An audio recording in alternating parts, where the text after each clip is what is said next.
Here we are at SHOT Show 2025, another fun year. Sean with Bigman Tactical. I'm joined by Walt and Austin Prue. How you guys doing? Doing good, Sean. Good, man. It's good to be back with you. It's nice to have you guys back sitting at a table again. Last time we had a nice, long, in-depth conversation about the community and what brings us back to the sport. What I did want to kind of touch on, Austin, with you, you're getting pretty heavy on the instructor. Yeah, that's my main source of income now. Quit the day job this last June, and that's what I've been doing. And the format that I use for the competition classes, at least, it's easy on me. It's easy on match directors. Mm-hmm. You know, we basically just tell them not to tear down 3 or 4 of the stages, so they have less work to do then. Mm-hmm. And I typically choose the hardest 3 or 4 stages from the match and get a group of students together and, you know, break down that stage for what it is. You know, if it's more accuracy centric, or, you know, if there's some tough movers there, or if it's about nailing the positions to maintain flow through the stage, whatever it may be, specific to that stage that makes it tough or we need to focus on there. Okay. I do my demo. I don't like to shoot. I only shoot as much as I need to show them what I'm talking about, and then they get to shoot through individually over and over again, and I give individual tailored critiques for each person regardless of what they're shooting or their skill level. You know, I've had classes with novices and distinguished masters in the same class, and I've had, you know, revolver shooters and PCCs in the same class, but I give each person an individual feedback tailored to them and their struggles and their strong points. And Okay. it's an easy way to do it, and then we tear everything down at the end and everybody's happy. Yeah, I mean, I can say, and we were kind of talking about it on my end, I've shot with you a few times now, and I always seem to, just in our conversations, pick up something new that's helped me along the way. So I can only imagine in an actual class type scenario how helpful that time would be for anyone else. It's kind of like drinking from a fire hose. There's a lot of information coming at them all at once, but we just try and reiterate the same basic important concepts, you know, because in the last 40 years, this is the thing about pistol shooting, in the last 40 years, nothing new has been invented. Mm-hmm. It's just how you deliver information and how you practice it to pick it up a little quicker or help someone understand it a little quicker. Mm-hmm. But it's a lot of fun, man. Really enjoy doing it. That's awesome.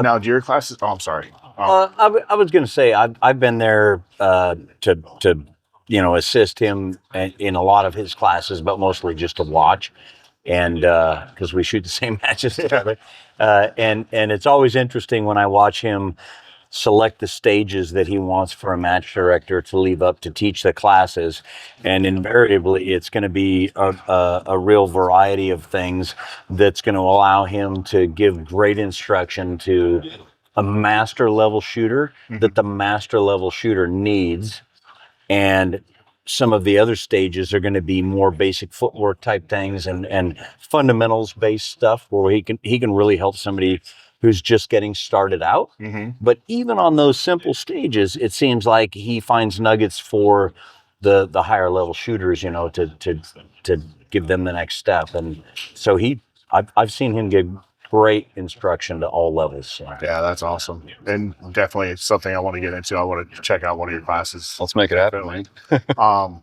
Now, your instruction, do you keep it solely on competition, or do you do a kind of instruction on anything else?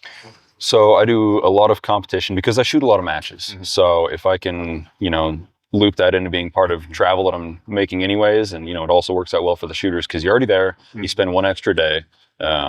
It's not an extra expense or a standalone expense just for a class. So I do a lot of those. I try to do those with every match that I shoot during the year. Sometimes it pans out, sometimes it doesn't. But then I also do a lot of, moving into more and more law enforcement instruction. Okay. Do a lot of handgun work with those guys, whether it's just pure fundamentals work or whether we're doing a blend of fundamentals and competition skills and how those can apply to different, you know, environments. Mm-hmm. Because if you look at, you know, what law enforcement needs skill-wise, as far as just pure shooting skill, there's a ton of carryover between what competitors do and what those guys need to be able to do.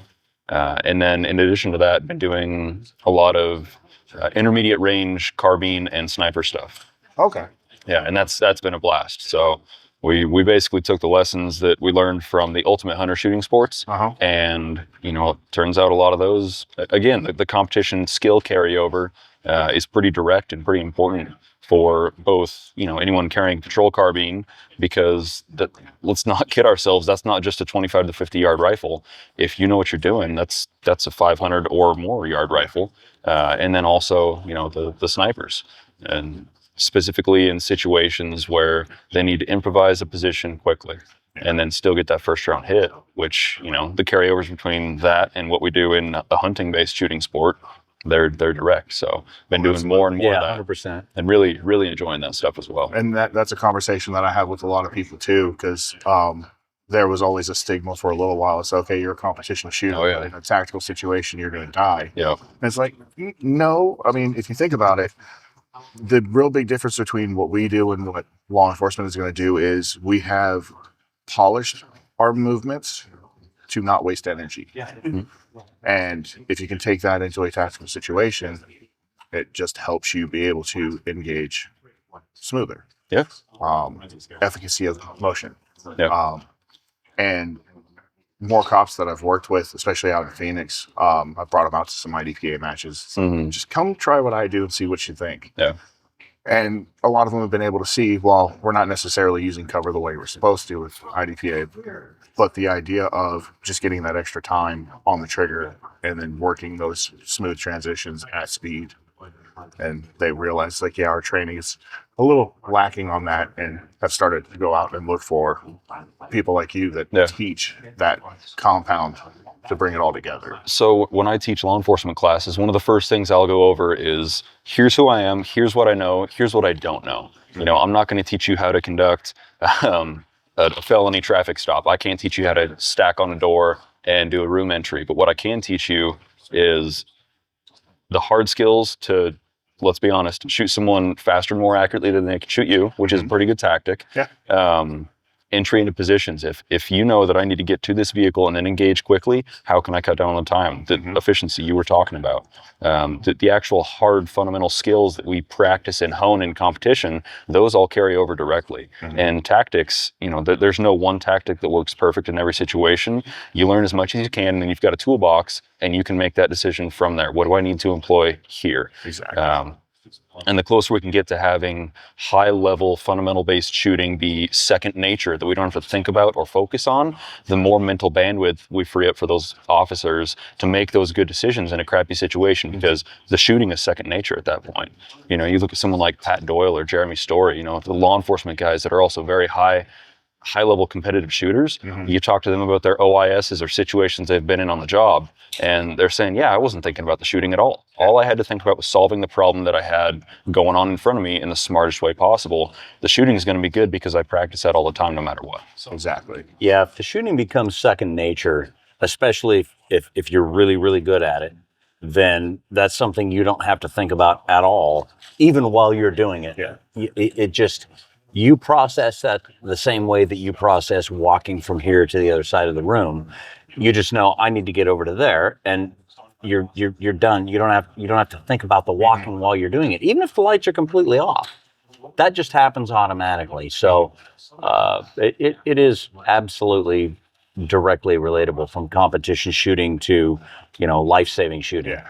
You just got to pick and choose real world cover versus Exactly. IDPA cover, and know that those don't always line up. And I've been lucky in the sense, as far as like conversations like this. I was the contractor with First Security in California. So I've cleared apartment buildings, I've cleared commercial buildings, I've cleared houses. And now that I'm paying more attention to my shooting and getting more training with competing, I recognize now, it's like, okay, when I used to go kick in a door, there was a split second hesitation with, okay, grip, get that extension coming through the door, and then look, and then being able to recognize a target quickly and engage or not engage based off of the information processed was super slow until now. Shooting, I don't think about it anymore, and so when I go and play around with room clearing now, You're way better than you ever were before. exactly. Yeah. So it's kind of cool being in that position to where I've seen both sides of it, and it's great that more people are starting to recognize that fact. Well, and people that are, historically members of the tactical community, for lack of a better term, X-Ray Alpha. can't think of his name right now, but X-Ray Alpha on Instagram, he harps on that very hard, and he trains with guys like Ben Stoker, high level competition shooters, and brings that to the tactical side of the world. It's an evolution that's been a long time coming, but I think it's finally starting to see heavier and heavier adoption in that realm.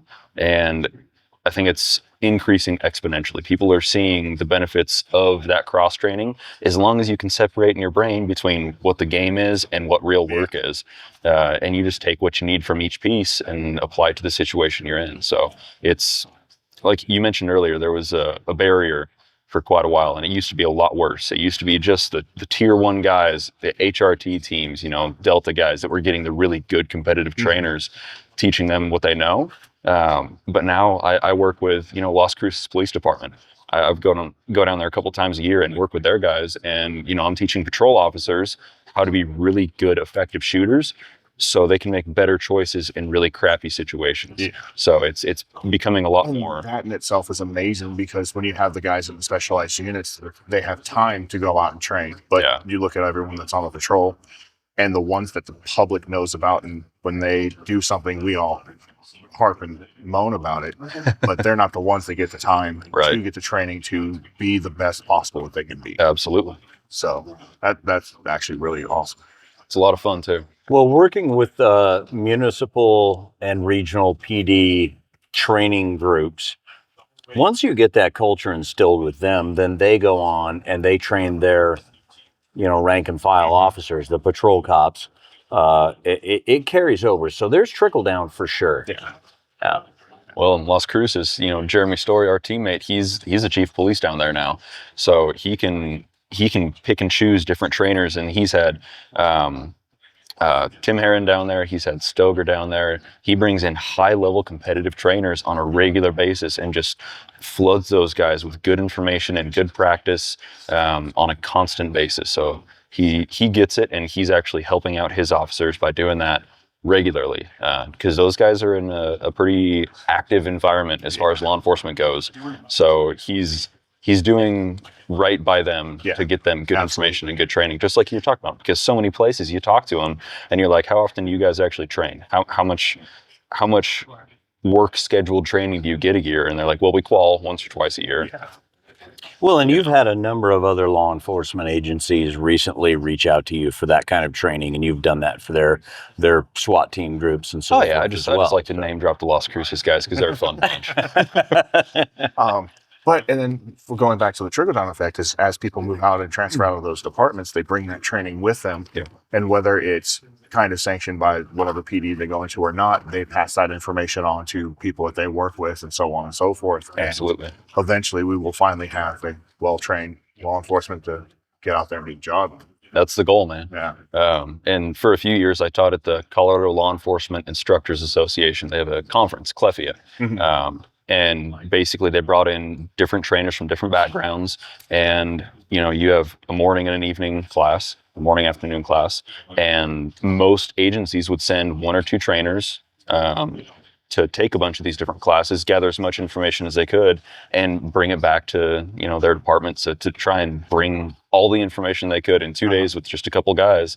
I had the Colorado State Patrol guys in my class 2 years in a row, and they took notes the entire time. They were constantly writing stuff down.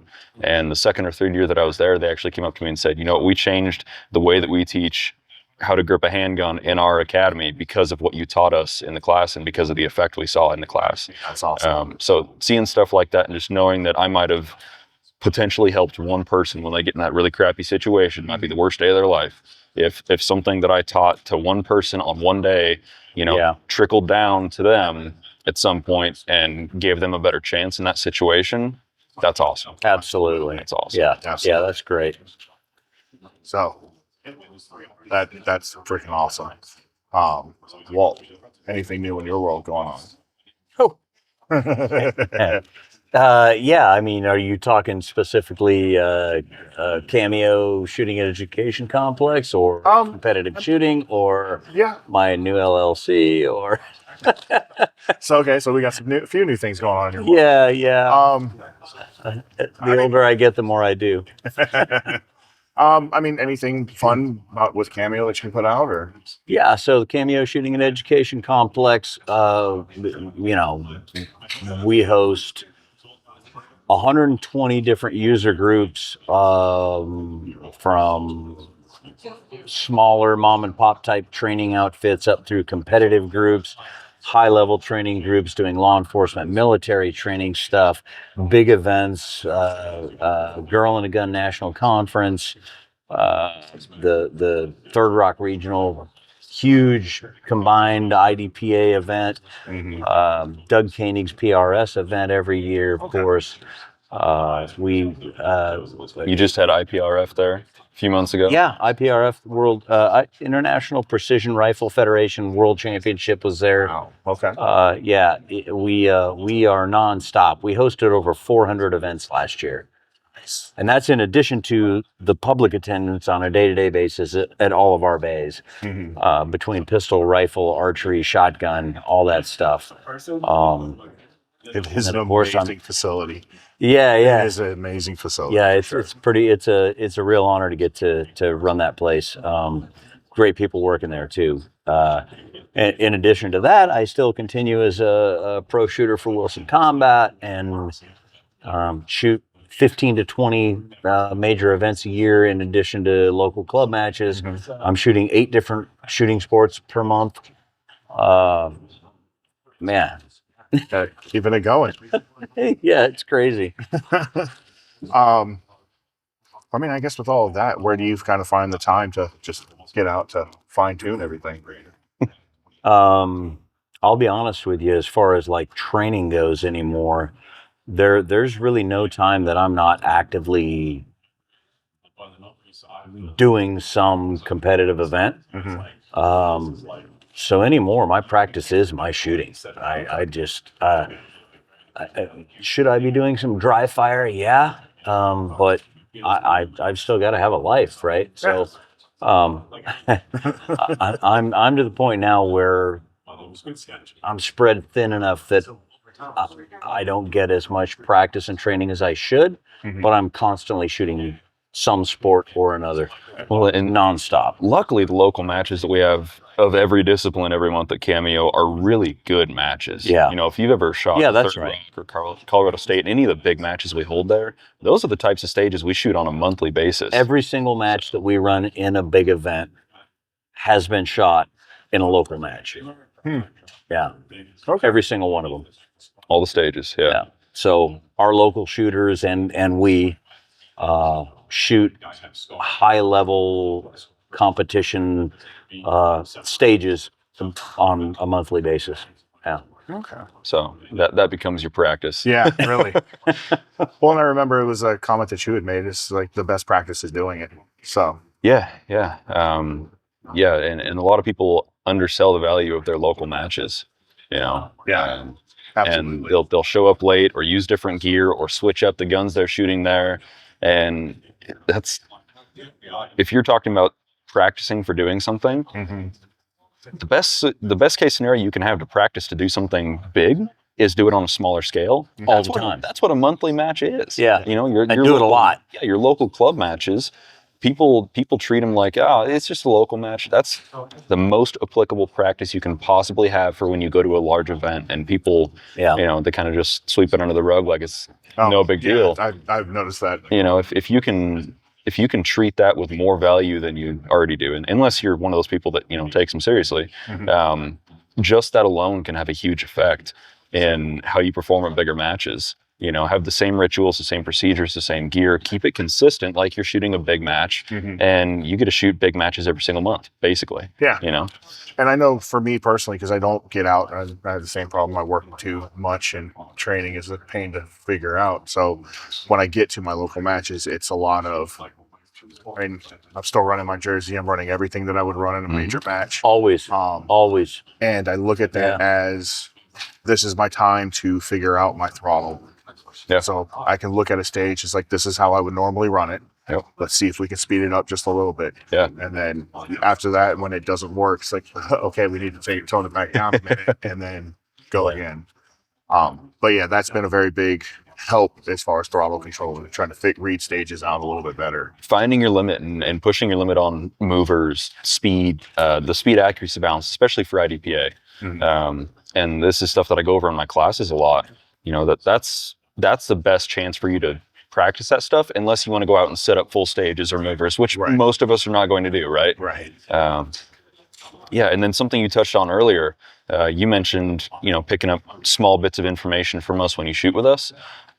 If you squad with the best shooters you possibly can when you go to big matches, that's like taking a class all day without them actually knowing that you're taking a class from them. 100%. That's most of how we got better. And watch what they're doing. Don't just watch them shoot. Watch what they're doing. Analyze it. You know, how do they move from that position? What are they doing differently than I am? How do they hit their reloads? Where do they hit their reloads? You know, you just watching. The picture paints 1,000 words. Well, a video is 1,000 pictures, right? So when you watch a Nils Jonassen or a JJ Ricazzo or, you know, a high-level shooter like this one, you know, you watch what they do, and your brain can process, this is what I do differently. And oh, absolutely. Get closer to it all the time. When I started, I would squad with people that I know because it was comfortable. And then I started getting to where I was out surpassing them in levels and would still squad with them because it was comfortable. And I don't know, the last probably year, it was, go through looking at squads. I know no one on this squad, and there's 5 masters. This is where I'm going to go shoot. You bet. So, You bet. Yeah, it's that in itself has been a big difference in my shooting for this last year. Is I don't care if I'm shooting with friends. Like, I want at least 3 or 4 guys that I'm going to learn something from watching how they stage plan and how they run. Well, if you watch 5 high-level shooters shoot something and they all do a particular thing the same way, that's probably the way you ought to be doing it. You know, they're going to all change a stage plan a little bit, but if they all move the same way, if they all reload the same way, if there's something in common that they're doing on a stage or in stages in general, that's probably how you ought to be doing it, because that's why they're that good. Exactly. Yeah. And then the nice part about that is then I start making new friends because I'm shooting with more people. There you go. Yeah. So, And ask them questions. You know, it's like that saying, if you're the smartest person in the room, you're in the wrong room. Yeah. If you're the best shooter on your squad, you're in the wrong squad. You know, and I know it can be tough to, you know, get onto those squads because everybody wants to squad with the good shooters, but that's an easy, no cost added way for people to get better. Yeah. And like I said, asking questions. Now, if they just bombed a stage, maybe don't go up and say, now, why'd you do that? You're not going to make friends that way. Walk me through exactly how you did that. Yeah, why'd you shoot that and then shoot 3 times? Part where you did that cartwheel and dropped your gun. Yeah. Yeah. there's definitely times to refrain from the questions. Yeah. Sometimes someone just needs a hug. Yeah. But no, absolutely. And it took longer than I would have liked to admit, but there's definitely a lot to be learned just from standing back and paying attention. Yeah. So It's free information, man. Yep. Free information. that's why I love shooting with you guys. Well, and There's a lot of information. Oh, thank you. Drink from a fire hose, man. Anybody at any level who thinks they don't have something to learn from everyone is selling themselves short on what's available. You know, I occasionally pick up things from watching a novice or marksman level shooter, a Sierra D level shooter. Yeah, I'll see something and I go, oh my God, I never thought of that. And you feel really stupid. It's an aha, I'm dumb moment, but it's still an aha moment. Yeah. And even if it just gains you a little bit and you carry that forward and use it all the time, man, never short sell what somebody has to contribute just because they're a newer or lesser skill level shooter. Oh, absolutely. When I was still in California, I mentored new shooters when they were coming in through that club, and I probably learned a lot of some of the more important lessons that I learned competing from mentoring people that had never done it before, just because they're not coming in with a fixed mindset. It's like, okay, this is the only way to do it. They're coming in with a fresh perspective. They're not jaded yet. Well, and when you're teaching others, you're teaching yourself. You know, because in looking for lesson plans to teach someone something, you'll have aha moments yourself, because through introspection on processes, that you want to impart to somebody else, you'll realize, wow, that's something I should have been doing. Like the older I get, the more I have to come up with ways to mitigate the aging process. But most of those things that I do to remain at least relatively, competitive, I realize are things that I should have been doing when I was your age and his age. And, shame on me for not figuring that out 20 years ago. Right. But the teaching process teaches you too. Oh, absolutely. It's a student mindset, in my opinion. I've managed to get some levels of success, but the way I look at it, I'm nobody and I know nothing. That's how I always approach this stuff. Because I don't care how good you are. If you get to the point where you think, I've got really nothing left to learn, just quit. Yeah, exactly. Why keep going? Yeah, why bother? I was lucky in the sense that I was in the medical field for a little bit, and the whole concept of that is nothing stays the same for very long. Yeah. So you're always going to learn something new. Yeah. I carried that mindset into gunsmithing, which now I can play with a whole lot of things, and I'm excited to learn something new, even on something that I've worked with and know in and out. And then now bringing that mindset back into shooting, everything's going to change. Yeah. You're never going to know everything. There's always going to be someone better than you. Yep. And how hard do you want to put the work? Yep. The absolute best in any discipline are always going to be the people that are stealing information from everybody else. Yep. And it never stops. They just don't talk about it, right? Those are the skilled. Those are the truly skilled people. Right. Well, it's like the tier 1 guys, that they want to gain a piece of knowledge from all the experts that they work with, because, again, I'm not going to teach them how to pick locks well. I can teach them how to shoot a handgun. But when they go to the lock picking expert, they want a piece of knowledge from him. They want a piece of knowledge from me. They want a piece of knowledge from, the EVOC driver. Right. They're trying to gather little bits and pieces of information, and you got to be doing that all the time. Exactly. And that's one of the things I tell everyone when they ask me about training. It's like, dude, get as many varying aspects of the same thing as you can, and fine tune and cherry pick what works for you. Yeah. So yeah, like when I teach grip, every class I teach, if it's handgun related, we're talking about grip in the morning and how I grip the gun and why I grip that way, because I've got an unconventional grip that works really well. The concepts apply universally, but how that actually manifests on the grip for each person is going to be very different, because your hands are very different than my hands, and we're all shooting different shaped guns, right? So I also mentioned that, take every good trainer, it seems like, has their own grip video on YouTube. Watch all of them. Try all of them. Yeah. I don't have a patent or a trademark or a copyright on how I grip the gun. If you use what I use, awesome. If you use what Mike Seaclander uses, awesome. If you use what Tim Herron uses, awesome. If you use some, screwed up combination of all three, awesome. All right. You gotta figure out the grip that gets the correct process for the result we're looking for. And that's interestingly enough, and I love the fact that you focus on grip in all of your classes, and you hit on something else in that you advise people to look at how everybody else does it. My hands are completely different shape than your hands are. We already know that. We've talked about that a million times. My hands are completely different than yours. I can barely wrap my hand around your middle finger, right? Clearly, Tim Herron has probably different hands than very different hands than either of us have. If he sees this, he would love that. Actually, that's all good, Tim. Nothing personal. Love you, man. But he is an incredibly good shooter, and it's because he adapted his shooting style to have a grip that works with his hand size and grip strength, right? Bob Fogel's different. Mike Seaclander, silverback gorilla, he can, he is going to develop a different grip style based on thousands and thousands and thousands of reps of interfacing with his gun. And you did the same. You started doing this when you were 13 years old, shooting a heavy recoiling 45 auto, right? And so I watched it evolve over the years as you developed. Your hand just crawled up higher and higher on the gun, without you realizing you're doing that because it makes that thing kick less, right? Yeah. Recoil less. Yeah, and so film safety sits right there now. yeah, so completely different. I've tried doing the grip style that you do. I've got a fatter thumb than you do. So for me, I wish I could do it. I've gotten it to function a few times where it doesn't stop the slide.